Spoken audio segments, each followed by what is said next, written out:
Hi, everybody. Welcome to Star Citizen Live Gamedev Making Ship Up 2. Hello. This is the sequel to our previous Making Ship Up, but it's more like reimagining. It really has nothing to do with the last Making Ship Up that we did. That was a Q&A format. This one, we are here with concept artist Sarah McCulloch. Sarah, how you doing? Hello, everyone. Yeah, I'm doing good. Hope everyone else is. Yeah. Now, Sarah, you are a concept artist for I Cloud Imperium Games. Tell everybody who you are and what you've done. What have you worked on? Where have they seen your work before we get into things here? I suppose most notably it was the Mercury, but I also did the SRV as well. So here it is. That's fabulous. I've just been playing with this here. Like you keep talking. I'm just Yeah, gonna play. he has indeed been playing with it. Yeah, I've also, because I've been here a while now, I've also done like the ship weapons, ship items. I've done like promotional work as well for a lot of the ships that have been released. I've pretty much been involved in a lot of little things and a lot of big things as well. Just whatever needs to be done at the time, really. Okay. What are you working on right now that you can't tell us about? Can't tell you about it. Fair enough. All right. Good stuff, face it. Really cool stuff. But we'll have to wait a little bit. Yep. So this is a game dev edition of Star Citizen Live. This is not one of those ones where we'll do roundtable questions and stuff like that. We'll probably pull a couple questions through the course of the show, but this is more about we're going to explore some process. And since we have a ship concept artist here, Sarah, what are we doing today? I've got a series of little thumbnails here, and I thought it'd be cool if we could put a few of them together and create a few ships. Let's do it. Right off the bat, several comments on your Wipeout jacket. Oh yes. People have recognized it right away. I thought they might. So, well, I never had a PS1, so we were talking about this earlier. I wouldn't recognize the PS1. I wouldn't recognize. So let's get things started. Let's go ahead and switch our scenes here. And all right, so I'll zoom out a little bit so you can actually all see this. So yeah, I've got as you can see, like a selection of thumbnails here, like bodies, arms, cockpits, wings, and also over here we've got some weaponry. So what I thought would be quite cool is that we jam these together and do a little bit of a paint over and see what we come up with. Maybe we can come up with anything cool, and yeah, I'll just talk my way through it, really, sort of thing. Now this is, you can go ahead and get started here. If you're a subscriber and you've seen our subscriber vault section, you'll often see the roads not traveled. For our concepts. For the last couple of weeks, we've been exploring the RSI Mantis, for instance. One of the earliest steps in the concept process is thumbnails or silhouettes. Yeah. Talk to us about how important shape language is. Why we start here instead of just something more detailed. So a lot of the thumbnails give you firstly is weight and also style language. So from looking at this, you know pretty much straight away that it's Anvil. So we do these little series of thumbnails to just get our initial shapes down and to just make sure that it has a correct weight and flows well with the rest of the series of ships. And we can explore as well new avenues of shapes without, really diving into anything serious, and have a little bit of fun, really. Which is also what it's about. You also want an individualized silhouette. You want ships to be able to be read from a long distance away.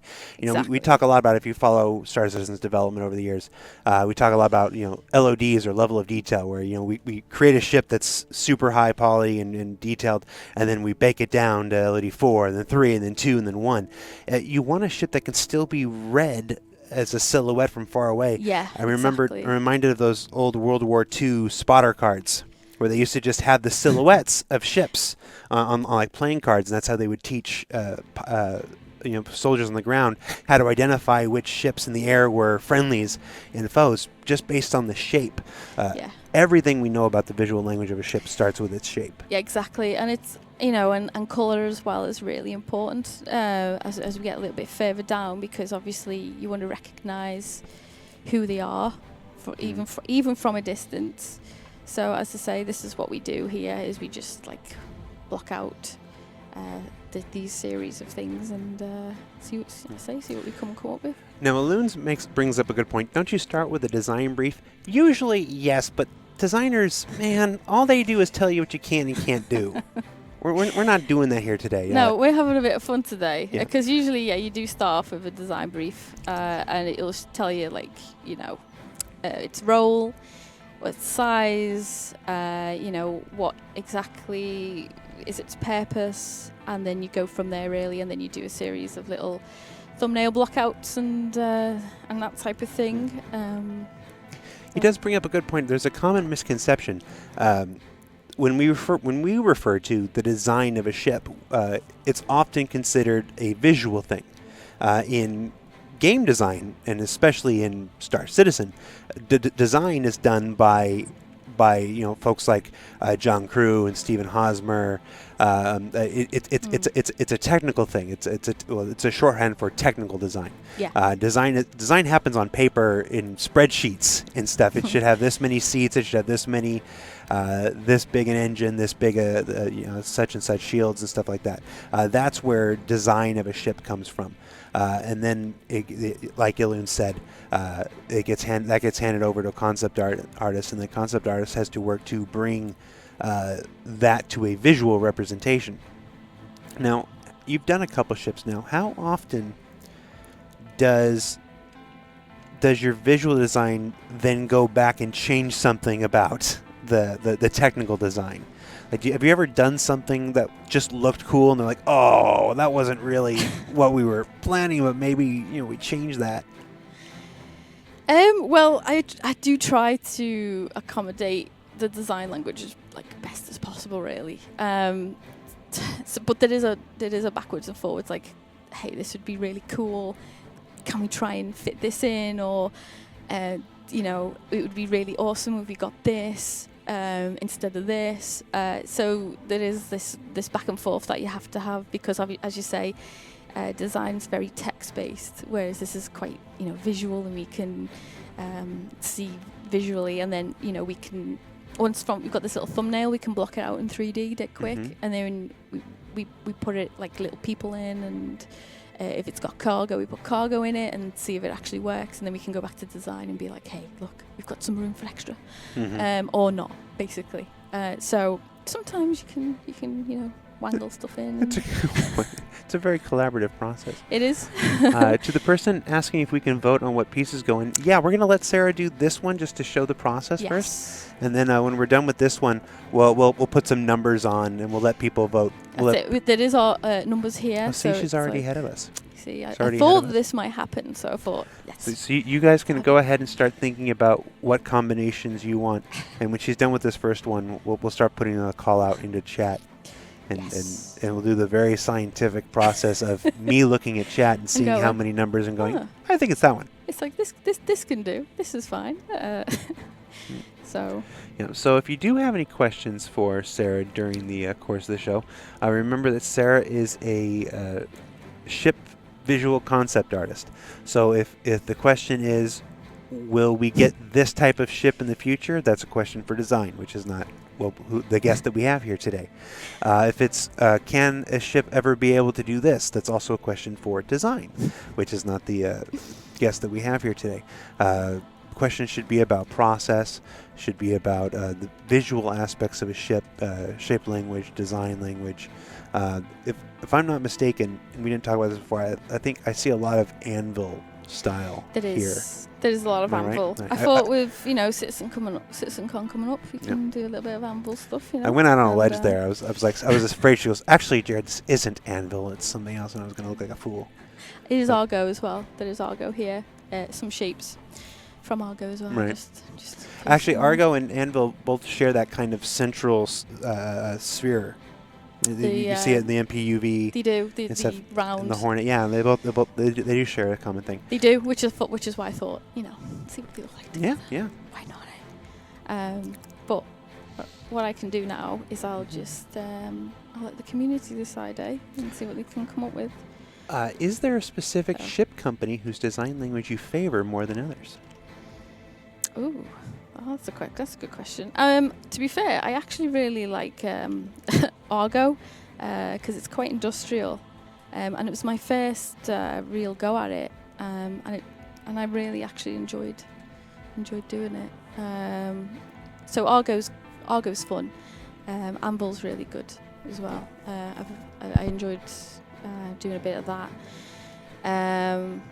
Yeah. How often do you go into a ship concepting with the manufacturer in mind? Almost always. Almost always. That's one of those things that are determined by a mixture of the design team and the lore team. There's always a good back and forth between design and lore about okay, if it's that kind of ship, what manufacturers would be producing that kind of ship. So what happened to the ship? I turned away and the ship at the bottom disappeared. Yeah, just it was here. But I thought it might be cool to let the community pick a few. And all right, you want to get to that now? Okay. So where do you want to start? Do you want to start with a cockpit or a body or? Well, we've got these type of cockpits, so 1 to 4. Okay. So if you want to start there. All right. Let's start with cockpits, everybody. Okay. You can see 1 to 4. They're on the far to the left. You type it into Twitch chat, and if you're watching this on the replay in YouTube, I just want you to shout your number out loud because I won't be able to see it in the chat, but maybe your voice will carry through space and time. We'll have to see. Okay, I'm seeing an overwhelming majority of 4 here. Okay. So I'm seeing an overwhelming majority of 4. Very good, very good. All right, so we can stop the voting there. Stop the voting there, and then we'll go to the what's the next part? Okay, so the next part will be a body. A body. A body. We have is that so 6? We've got 1 to 6. So yeah, got 1 to 6. What's this big blank space, and how is that a body? They're side parts, so they attach to here. So do you want them voting 1 to 6, or do you want them voting 1 to 3? We'll go 1 to 4. Oh, 1 to 4. Yeah, let's go 1 to 4. That'll be easier. You're covering the screen like they can see your hand covering the screen, and I adore it. It's fantastic. All right, so 1 to 4 in the center there. 1 to 4. 1 to 4. While that's voting, we'll just how do you like the UK so far? That's all right, lived here all my life. It's pretty good. It's pretty good. Somebody asked if this was a jar of jelly beans. No, this is a terrible jar. I found this wandering around the office. Yeah, that's a jar with my head in it.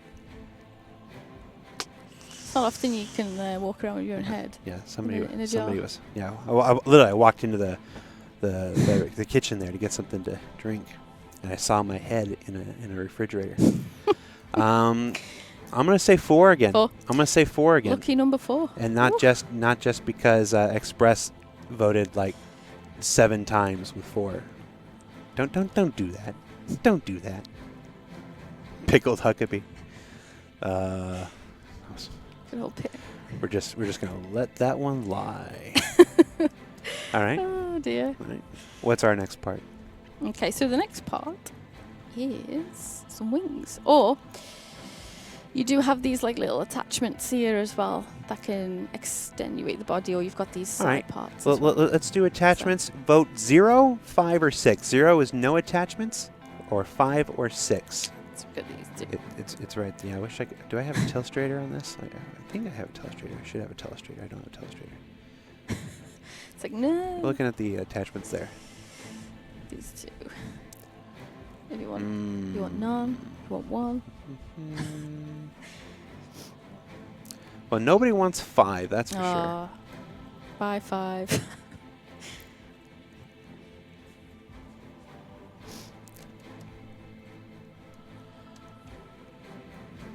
Of course, I say that and then the 5 show up. Of course. People just like to be contrary. Have to be. I'm not saying nobody voted for 5 Greyheart. I'm just saying it's not close to the 0s or 6s. We're gonna go ahead and say 6. 6. Sweet. So, side bodies usually go on just the side part here. But put in this section. Okie doke. So, this section here. Just blend that in a little bit. Okay. Yeah. Sweet. Looking good, guys. Awesome. Okay. Now, do you want to Cool. work with that for a while, or do you want to go straight to another part? Could work with this for a while. It's going to work with this for a while. We've got time to fill. Just a bit. Yeah. So we'll see if we can take some more questions. Nick VR 628 says, "Thanks. I hate it." Ah. It's always a. That's a very artistic answer. Is everything you make you absolutely hate? No, it brings up. It actually reminds me of a good point in visual design. If art should evoke some kind of response, Should do. and you make art to evoke a response. If somebody goes, it's all right, whatever, it's hard to say that you've succeeded in what you were trying to do. If something is hated, chances are something is very, very much loved as well by somebody else. You want to elicit those strong responses. It's one of those things. It's the myth of trying to please everybody is the road to mediocrity. Yeah. You should either love it or hate it. Yeah. Really, there is no. Yeah, in between. It's you know. With art, you definitely want to evoke a response. So it's when people say, one of the things I like so much about Star Citizen as a project is that with over 160 some odd spaceships now, or 160 some odd spaceships. It's quite the variety. There are plenty of ships that people like and dislike. For instance, when the Terrapin was first introduced, I hated the Terrapin. Like, the Terrapin concept just did not resonate with me. It resonated badly with me. Like, I really disliked it. It wasn't until it was built by a wonderful artist in our LA studio named Jin. I got to see him like bring it into 3D and build it. I fell in love with it later through the building, but it was very cool. I really like that there are ships that I can really enjoy in Star Citizen, and there are ships that I just don't like at all. I like that there are stuff I don't like. Yeah, you're never gonna like every chocolate in the box, are you? You're gonna pick the ones you like, and you know. Goutslayer says, "Is it easier to work with or without Jared watching over your shoulder?" I'm not. I don't know.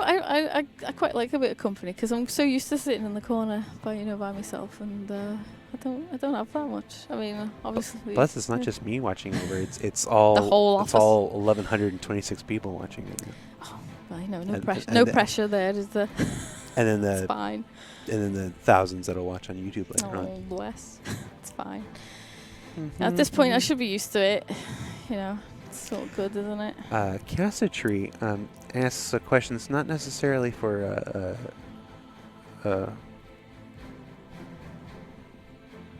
I forgot your name. Sarah? Good start. No, I just got thinking about Cassidy. I asked a question about have you talked about manufacturers collaborating? We actually do have a couple of those in the game. The Starfarer Gemini, for instance, is Misk, a ship that was made by Misk and then retrofitted by Aegis. No, the Gemini specifically. Oh, right. Okay. It was originally created by Misk and then retrofitted by Aegis. But yes, you bring up an even better point. Is that most Misk ships are a collaboration of at least tech between the Misk manufacturer and the Xi'an. Yeah. The Terrapin, not the Terrapin.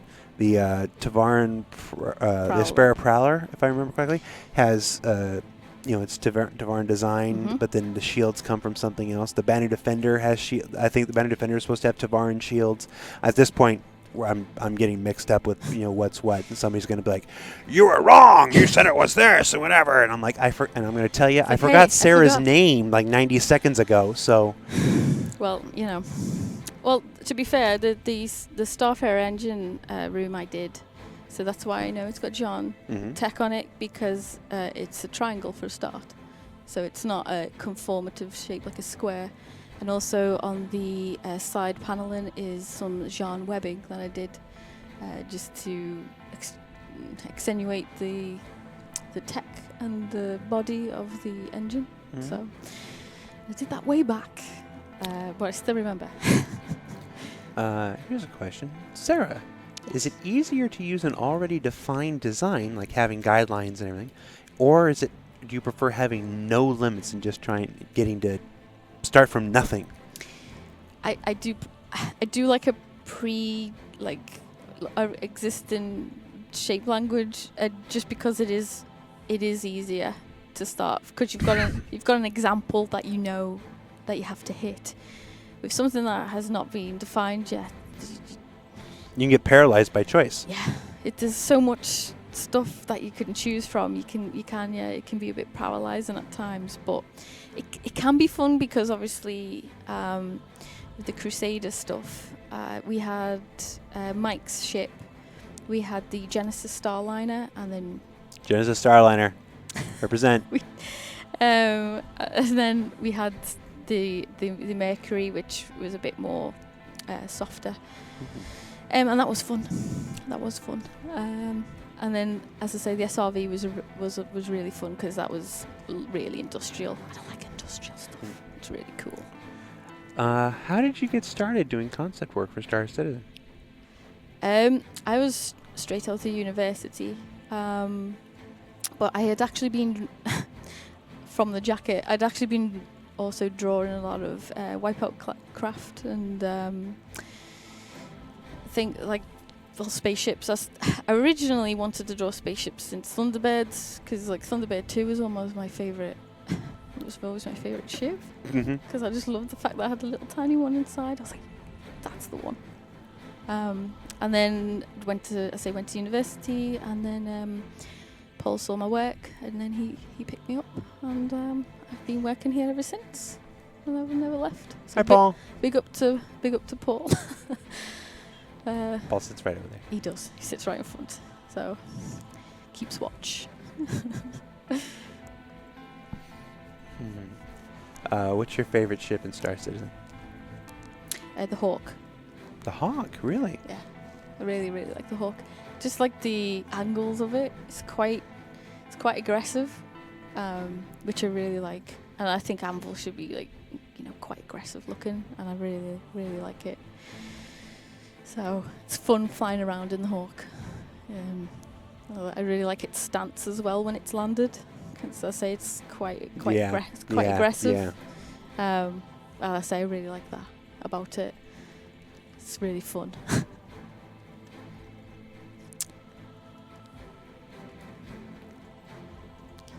Let's see. Hawk is another way to spell merchantman. Sure. Whatever you got to do, guys.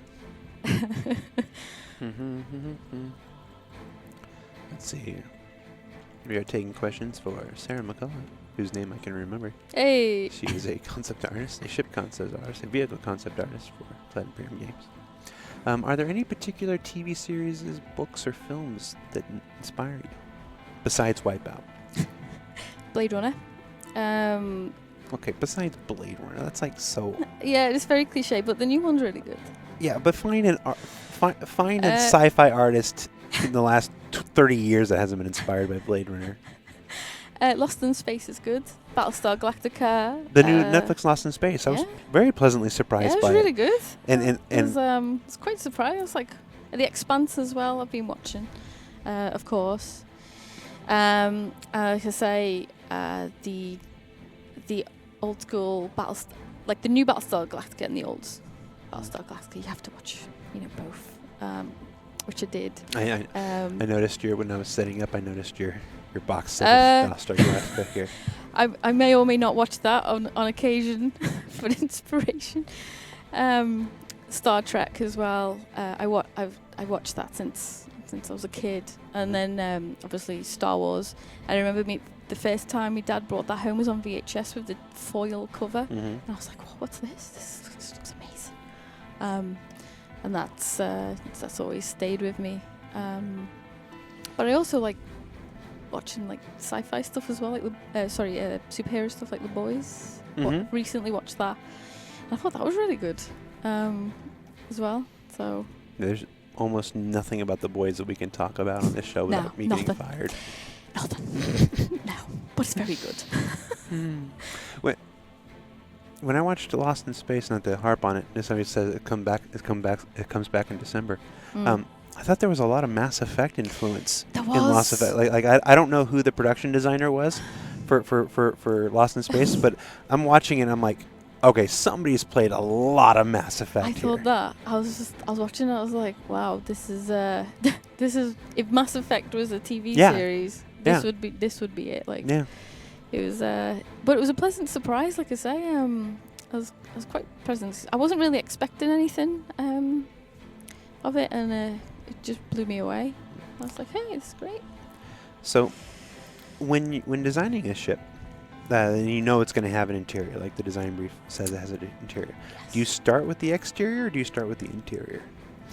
What we do is we usually do like a little box, which is our sort of like maximum bounding box, and then we can basically draw within that bounding box. So I would probably render off the maximum bounding box, put it in this, and then draw within that box, just to get the weight. And also you can sort of like define areas as well. Like this would be like the cockpit area, so you'd have cargo, say here. Maybe it's got a ramp, and then if it's even bigger or something, you usually have like a bed or like a toilet, kitchen, you know, that type of thing. And you can do that within the square of bounding box or whatever. You can plan it out in colour, like certain colours and things like that, and then you can take it into Photoshop, do your thumbnails, and kind of got an idea of where you're going to go with it. Godslayer's on fire with some good questions today. So, when working on a brand like Aegis, that has so many ships, so many ships, so many ships. When working on a brand like Aegis that has so many ships, do you find it difficult to find new visual cues to do, since that manufacturer has seemingly been explored so much? It can be difficult. I suppose I would reference every Aegis ship that we have. We use like a ref board for a lot of this, and then we've got like spaceship kits.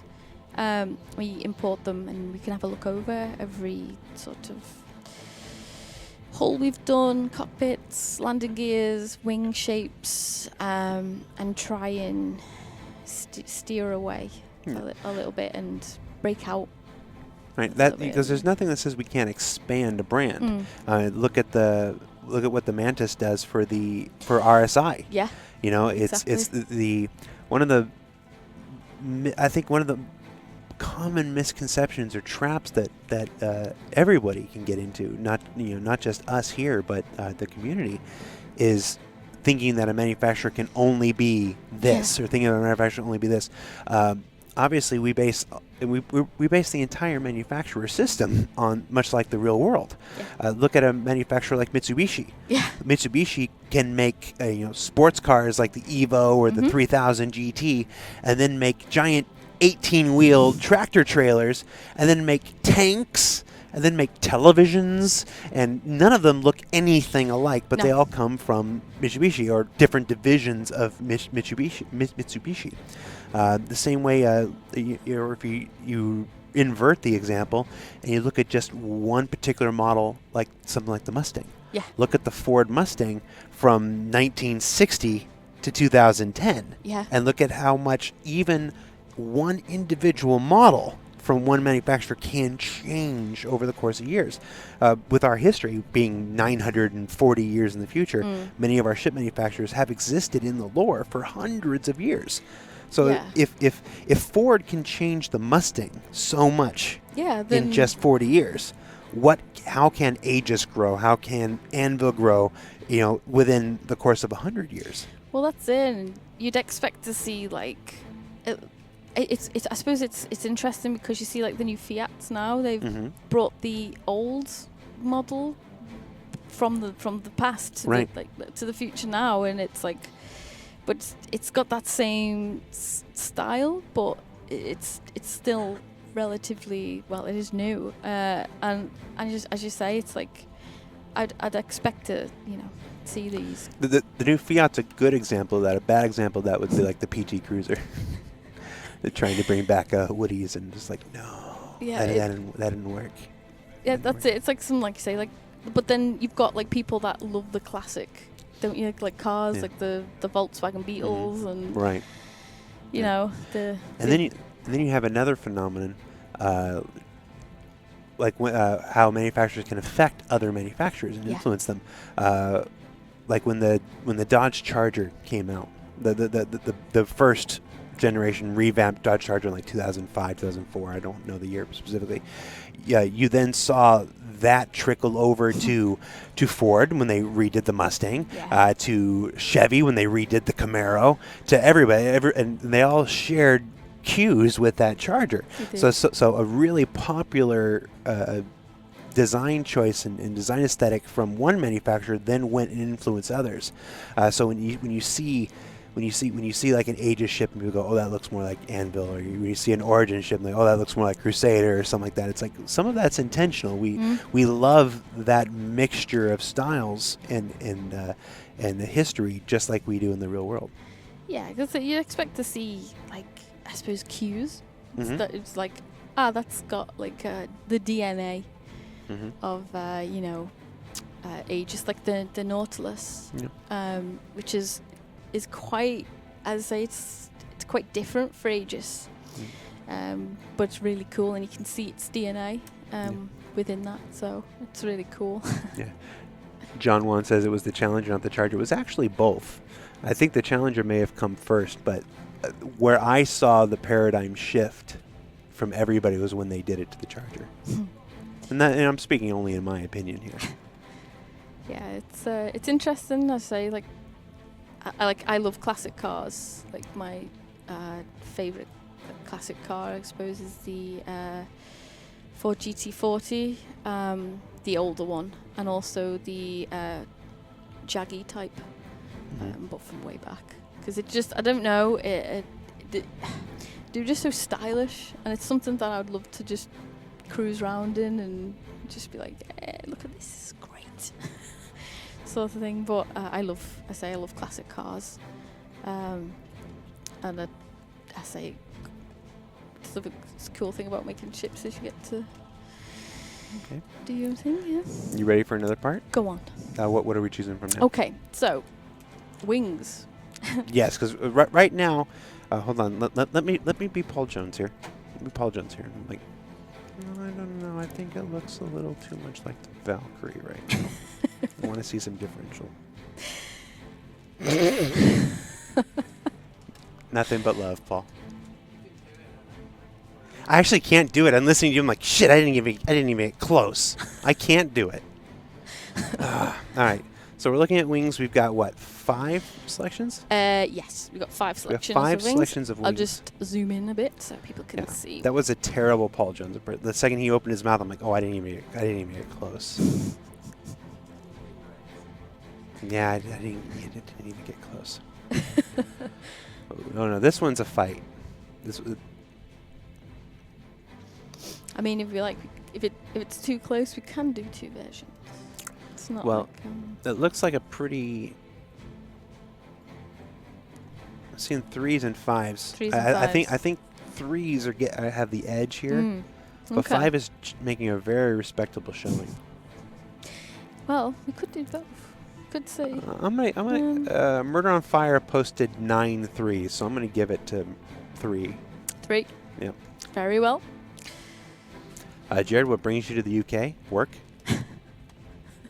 CitizenCon's in like 4 weeks. 3 weeks. 4 weeks. 3, 4. Lots of prep. Yeah, no, Murder on Fire completely cheated there. He did like 12 3s in one line, and I decided to give it to him because sometimes cheaters win. It's not fair. It isn't, but it's not fair. I never claimed to be fair. Ash Cube, the voting's already over, so you're just late to the party, sadly. So let me just blend this in.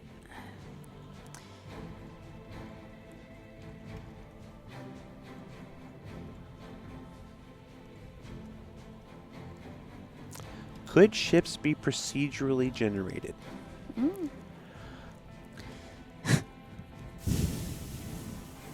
Well, I suppose some variation. We do procedurally generated space stations, but I mean, like I said, look at the variation that you see within space stations. It's that limited amount of variation is fine for space stations, but you wouldn't want that in a bunch of ships. I don't know. It's an interesting question.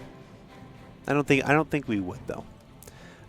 We have a wealth of incredibly talented artists, and while we have those people here, I think it behooves everybody to use them rather than to start having a bunch of procedural generation stuff. A lot of games, I shouldn't say a lot of games, but some games use procedural generation as the end goal. Like they get to that point and then they're there and that's it. Yeah. We use it as a tool, almost as a starting point. You know, everything that's procedurally generated, whether it's our planets or it's our stations, we use it to get us started, and then artists from the environment team or whatever go through and then curate on top of that. You know, make sure blend the biomes and stuff like that. So we use it as a tool, not as an end game.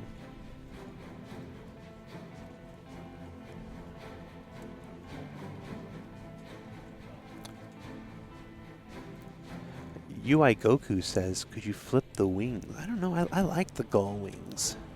I'm a fan of gull wings, but maybe it's something we can explore. But I don't think we have enough gull wings in the game, personally. It's why I did them, because gull wings are like... I wish we had more of them, really. They're the gull standard. Yeah, gull seal of approval.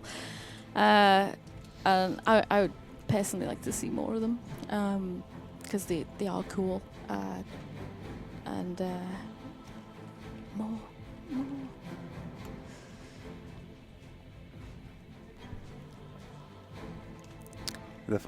Like the flaps are on the wrong side. Well, she's not done yet. Oh.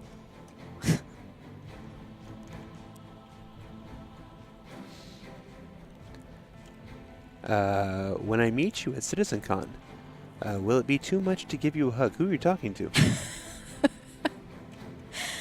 You can't just throw a question out there like that and not direct it to somebody.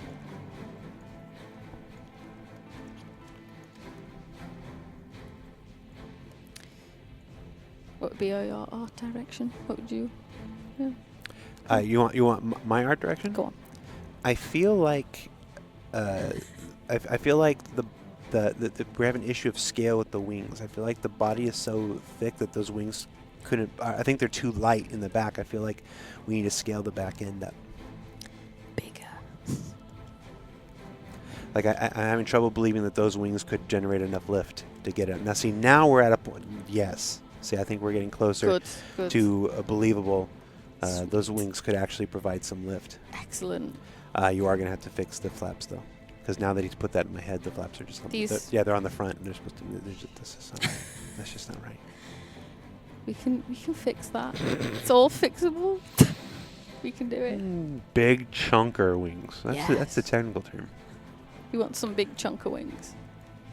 Warring Pro says, is this a fighter? I don't know. Given the size of the cockpit... it could be like a heavy fighter, like a very heavy fighter. Could be. Definitely could be that. It's wherever you want it to be. Looks like a Klingon bird of prey. That's not a bad thing. Klingon bird of prey. I was about to say I like the Klingon birds of prey. I wouldn't trust a person who didn't like the Klingon bird of prey. No, it's like, were you crazy? Cat Navido says, who comes ultimately up with the ship name? I can tell you from experience, it's a very collaborative effort. I have named several ships in the Star Citizen universe. We basically the call goes out. We collect names from all over the place, and it's what you don't say this person or that person can't provide a good idea. So, but most of the names are decided by the lore team. And the lore team is fantastic at taking in input. So yeah. But I would say overwhelmingly the names come from the lore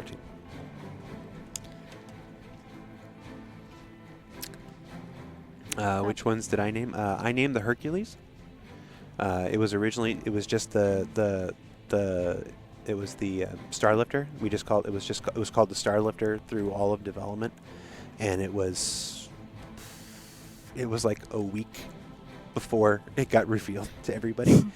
And I went to Chris and I was like, it's missing a name. And what do you mean? I said, well, we have the Genesis Starliner, and we knew we had the Mercury Star Runner coming up. Then you have the Starlifter.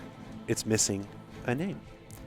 And he said, well, what would you call it? And I said, well, it's kind of based on the C-10, the Hercules and stuff, so they just call it Hercules. That's what it does. I named the Vanguard Harbinger. I named the Harbinger part, not the Vanguard part.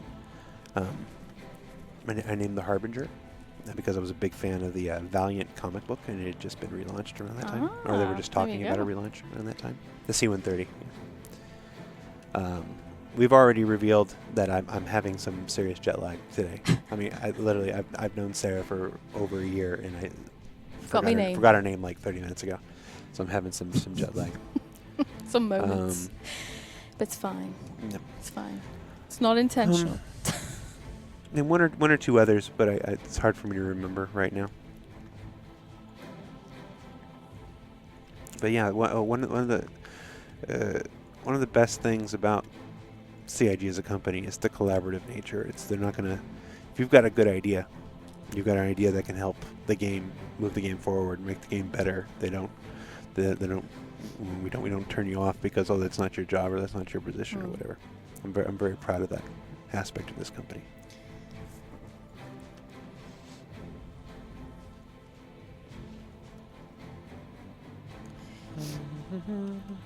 Would adding 2 to the back make it work more? 2 what? The 2 wing? Do you mean 2? 2. Right, you give it a. That looks like the end of the F8. Yeah, I just rendered and sketched over a few older thingies we have, so that's why it looks like that. Okay, shall we just have a look? Let's see. Turn this one on.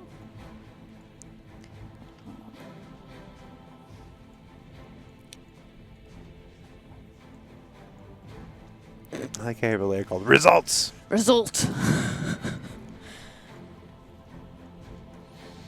Can you do the rest of this thing in a Transylvanian Londo accent? No. Count Disco's going into the.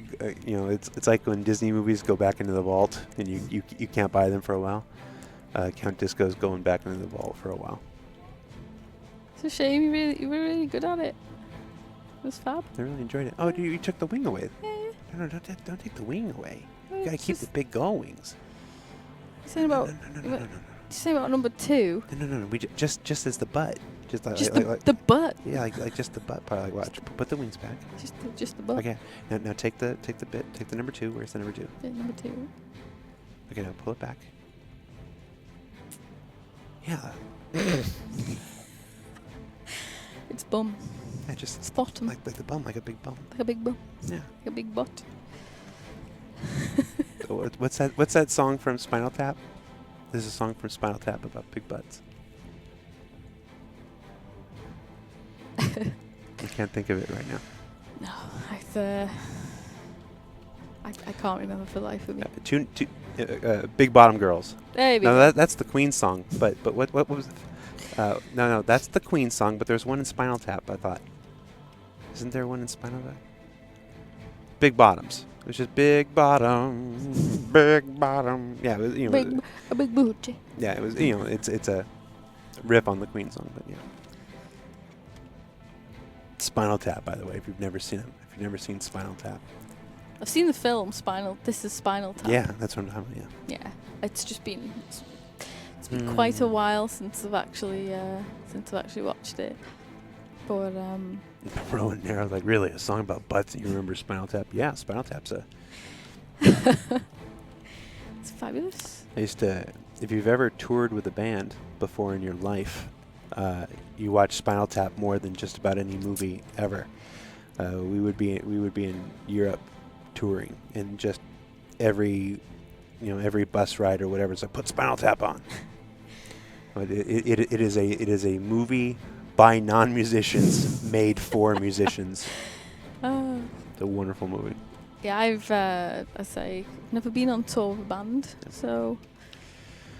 Yeah, no, My family used to have my used to tour. Ah, I see. So I'm just going to colour it the same colour.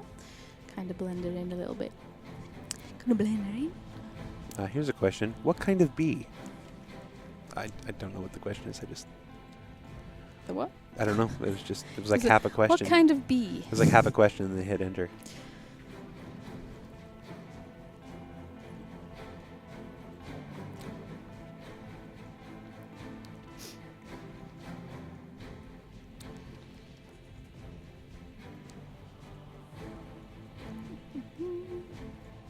Okie dokie.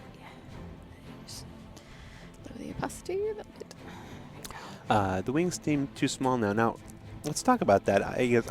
While I did vote to upsize them before, I don't think we need to upsize them anymore. Mostly because the ships use a number of thrusters and everything. Most of a ship's life is done in space, where everyone was like, why do you even need wings?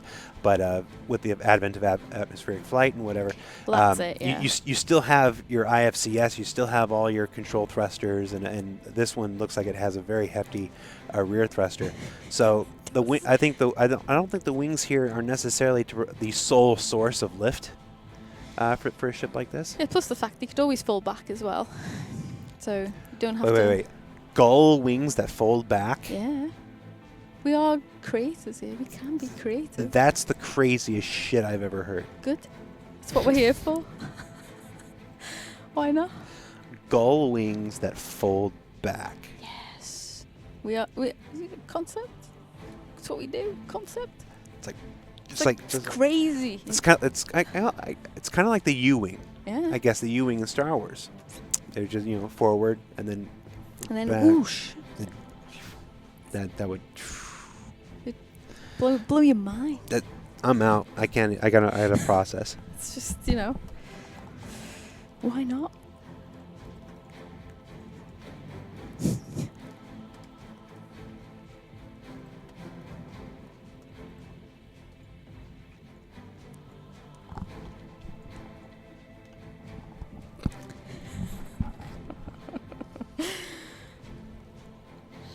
That's what we do here in concepts. Yeah. Just go galaxy brain. Let's go for it. Now add a giant hurricane turret in the middle. Do we have a We have we guns. haven't even done weapons yet. No, Okay. we have guns All right. and Okay. missiles. Okay, now. All right. Everybody, we all know that everybody wants their ship to be the best ship and everything. So nobody likes a ship that can't do everything. So what do we want? You want this a gunboat? You want this a missile boat, or you want this a gunboat? Those are your two options there. See the chat here. And again, if you're watching this later on YouTube, scream your answer as loud as you can. If you're at work, all the better. Get everybody else to scream as well. Let's go. Yeah, that's not even close. Gunboat. Let's go. Oh, gunboat. Gunboat. Missiles are for people with expendable income. Alright. So, should we choose the big one? The big boy? Obviously. Okay, good. Good. I base my entire self-worth on the size of things, so please. Size of your guns. I feel like that's... Like Now the wings only... they only exist for the big boys. Okay, so if your gull wings retracted at that point, you've got a gull wing and you've got a weapon, so there'd have to be like a pivot on the weapon itself. Yeah. Like there have to be a pivot. You're making trouble for systems design right now because they're gonna need a whole new kind of animation. Yeah. Because they're gonna be like, no, I need it. I am doing that. I mean, it's it's what we do. We cause trouble here in concept. Yeah. Either that, you can have one in the middle, and just or you could have it like sticking out. Okay. Possibilities. Ever since retractable gull wings, you need to reel it in You need to bring it back. This is a serious show Oh, about serious development. that's not what you told me. It's also not what's done by example for the last 5 years. But okay, so Where would you like to see them? are those too big? No, They're not too big. no. Okay, I think they're adequately sized. all right. Unless, what do you want them little tiny things? Like little pea shooters. Is that what you want? Ugh. Where's me, Do you want to come over and judge this, Paul? Is the art director? Do you want to come over? Oh no, they're cute little guns. Yeah, little pea shooters. Beep, beep, beep, beep. It's like exists in Marshmallow Land, and Okay. Do you have a part to add a turret? Did add like a hurricane turret right there in the center? Could do. Okay, so take this gun.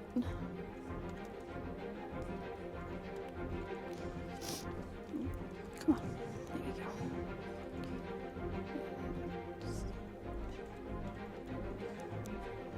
go. Like a bubble canopy. Something. So it's like rounded, isn't it? Mm-hmm. Yeah, big round bubble. It's like a round boy. That's what it is. Boop. Little tour boy.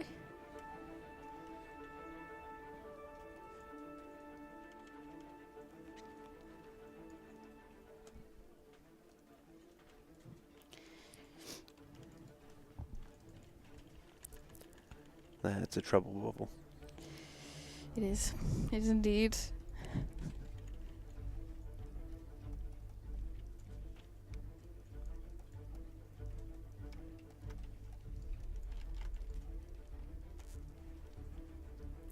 This is a trouble causer for sure.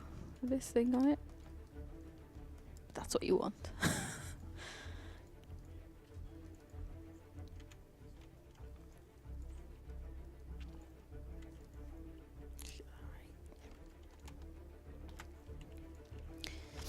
Sweet.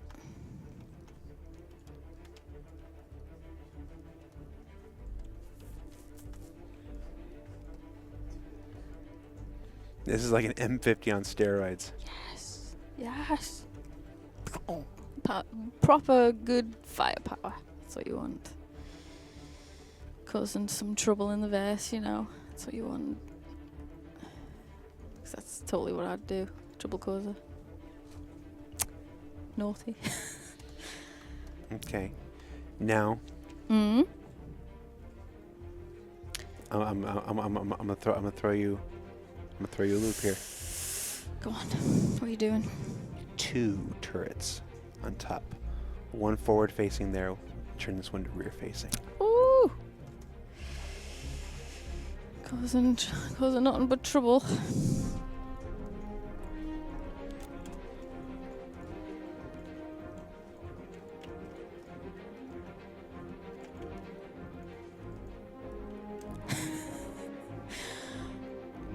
That's so naughty. That would cause so much damage. Mm-hmm. I like it. And then missiles on the wings. Let's just make the. Fabulous. Let's go. Oh, it's aggressive. That's It's really aggressive. now. Do we? I mean, do you want them that size? Well, no. We want to be able to do that anime alpha strike. So you need a lot of smaller missiles, as opposed to just a couple big ones. Yeah. So you'd be like in formation, wouldn't they? That sort of thing. So you'd be like, yeah. So you're going to be causing a lot of people a lot of problems. Sorry, people.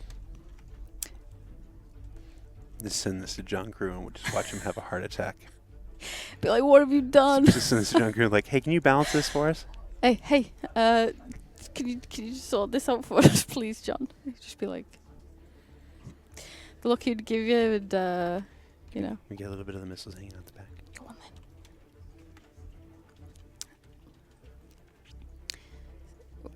Yeah. That's what you want in it.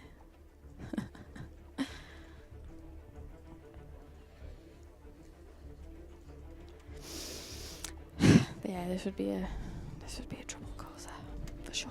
This would be really bad.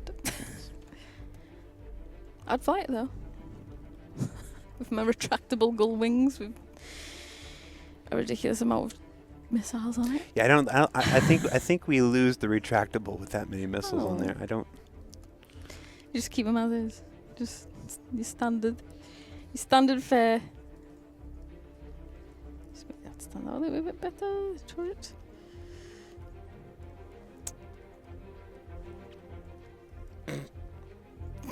Yes, as the chat has said, this is definitely punching above its weight class. I think just a little bit, yeah. It would. It is a bit. It's a bit crazy, like, but you know, it's fine. Sweet.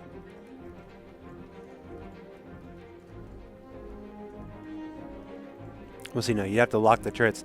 The turrets could only turn, 90 degrees laterally, so that they can't actually turn into each other. You have to put some limits. Yeah, you have to lock it.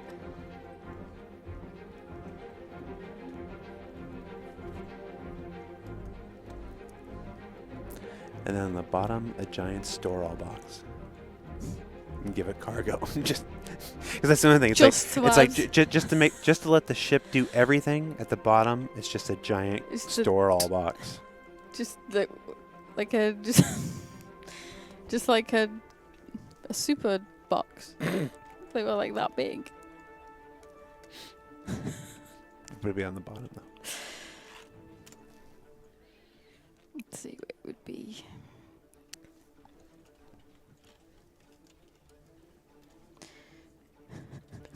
Well, it's optional like that. Like there are, you don't need it in this gen. You just give it the clamps at the bottom so that it can pick up a store-all box, so it can just do all the cargo, and then we've got a ship that can do anything. I mean, yeah, you'd be pretty spoiled for choice with this thing. Like, you just should be able to do everything.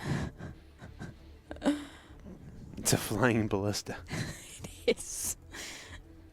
It does nothing but shoot stuff.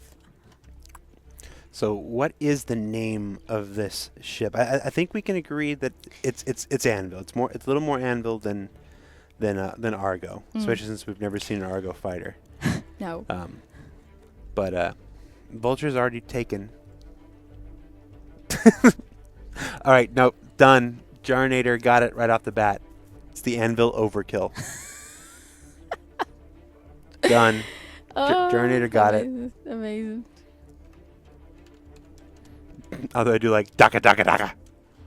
Yes. But the Anvil Overkill. Love it. Thank you. Oh, that's fabulous. It's just gonna come to ruin your day. Yeah. Let's save me that image. We're gonna send it to John Crew. Okay. And see what he says. And just see if he can hate me just any more than he already does. Oh, we lost a missile. Oh, we did. We did. Yep. We put that back. I mean, that's the back parts. We did? Back ends. I'll put them back, don't worry. The Overkill will have its missile bits back.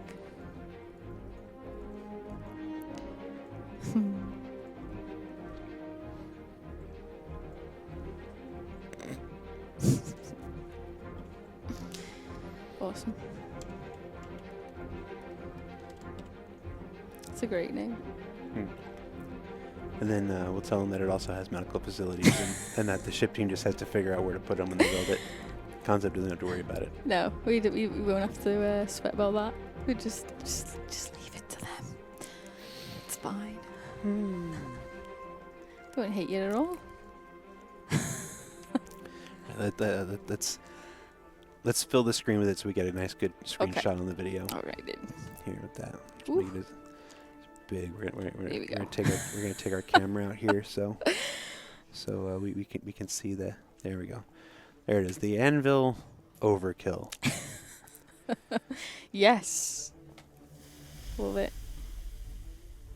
Turns out great. Wow. I can already feel John Crew's stare. The tremble. All right. Well, guys, thanks. Thanks so much for hanging out with us on today's Star Citizen Live Game Dev Making Ship Up 2. Yes, thank you. Sarah, thank you so much for taking time. That's okay. Very welcome. It was a lot of fun. So it was great. Yep. And I'm just going to take this back to my desk if that's cool. That's all right. Yeah. It's parting gift. So cool. So cool. Thanks for watching.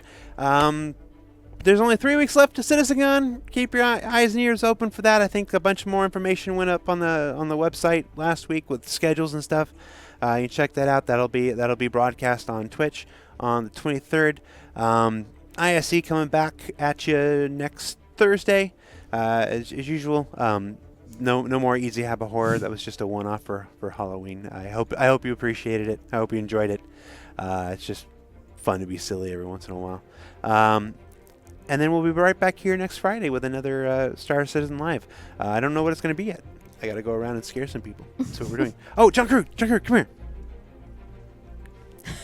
This is our next ship concept. We need you to come up with a design. It's the overkill. It's just I don't think you'll have trouble balancing this. This shouldn't be. It'll be fine. He just walked away. It's easy, right? That's not a nice thing to do with your hands. Oh. All right. Take care, everybody. Bye.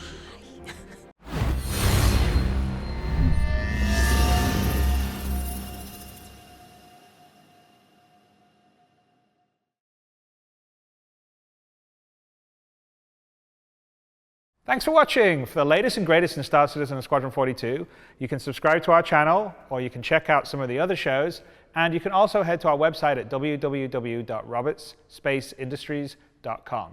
Thank you very much for watching.